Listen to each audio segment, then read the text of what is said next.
Hey, so I wanted to discuss the topic of palm cooling or regulating body temperature through the palms of the hands with some sort of device with the sport of soccer. So there's different ways to implement palm cooling in this sport. So at the lower levels, athletes are allowed to come on and off the field at the coach's discretion, depending on if they're tired or not, or if they need to get other players on the field.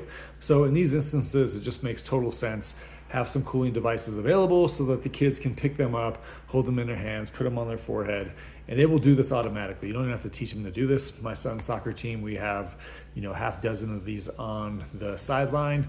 As kids come off the field and the coach is making substitutions, the kids grab them, they know inherently what to do with it. This is part of the validity of the concept, is that when you put a palm cooling device down for somebody who is getting hot and who is getting tired, they will automatically know what to do with it. They will grab it in their hands and they will stick it on their forehead, because those are the two of the three areas that have this high density of specialized blood vessels under the skin that allow for rapid heat exchange. Okay, and that's what we're trying to do. So again, lower levels, it's a no-brainer. Have some palm cooling devices available for the athletes to use as they come off the field and take a break, and then they can put it down when they go back on the field and compete, and they will have had a better recovery while on the bench.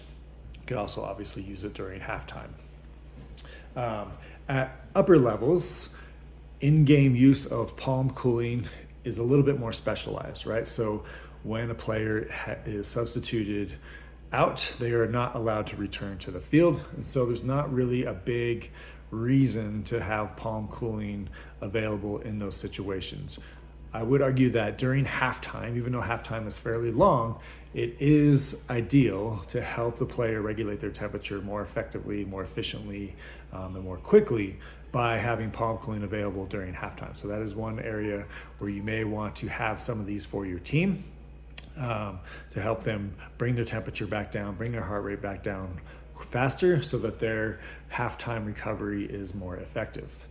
What we're seeing now in the Euros, right, and in the Copas, is that in the knockout rounds, when a tie score is not an option, we really want to think of how can we maximize that time from the end of regular time to that first overtime period, and then between the two overtime periods, what can you do for your athletes or for your players to maximize their recovery during that 5-minute period. Okay, there's not a lot of time, and so everything that is done during that 5 minutes of rest between that next overtime period is incredibly important. So it should be hydrating, they should be getting some fuel, but they should also be bringing their temperature back down more effectively with a palm cooling device, right? So we've got the 90 minutes of play, we've got whatever extra stoppage time there is, you've got a break. During that break, before the first 15-minute overtime period or extra time period, we need to be palm cooling. They're going to play for 15 minutes, then they're going to have another break.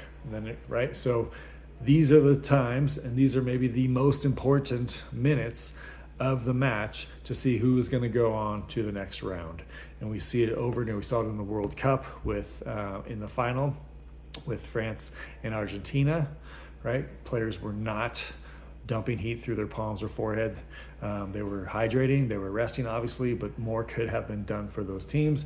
We're seeing it now like in the Euros as we've watched the semifinals most recently. Okay, so in soccer, there's some nuance to when in-game palm cooling matters.